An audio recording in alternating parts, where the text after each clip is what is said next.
వచ్చావా తాత? ఏ రారా. ఏంటి తాత?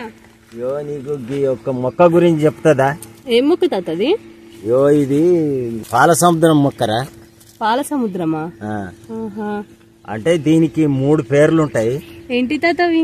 పాల సముద్రం అంటారు, లొట్టపిచ్చి చెట్టు అంటారు, లబ్బర్ చెట్టు అంటారు. అవునా?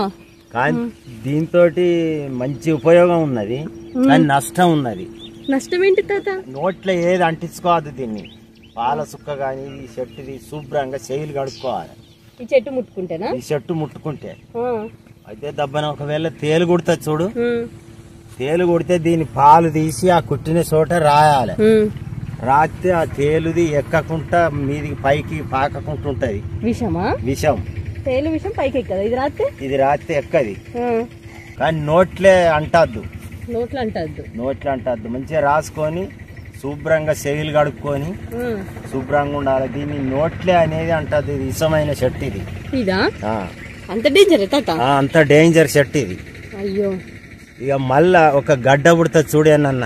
గడ్డలు నెత్తురు గడ్డలు అట్లాంటి నొప్పులు ఇంత ఉంటాయి కదా గడ్డలు, రక్తం గడ్డలు అంటారు. రక్తం గడ్డలు. ఆ గడ్డలకు ఈ ఆకును ఇట్లా తెంపాలి. ఇట్లా తెంపి దీనికి నూనె రాయాలి. ఏం నూనె తాత? ఈ మనం వాడే నూనె, మనం కూరలకు వాడతాం చూడు, ఆ నూనె దీనికి రాయాలి.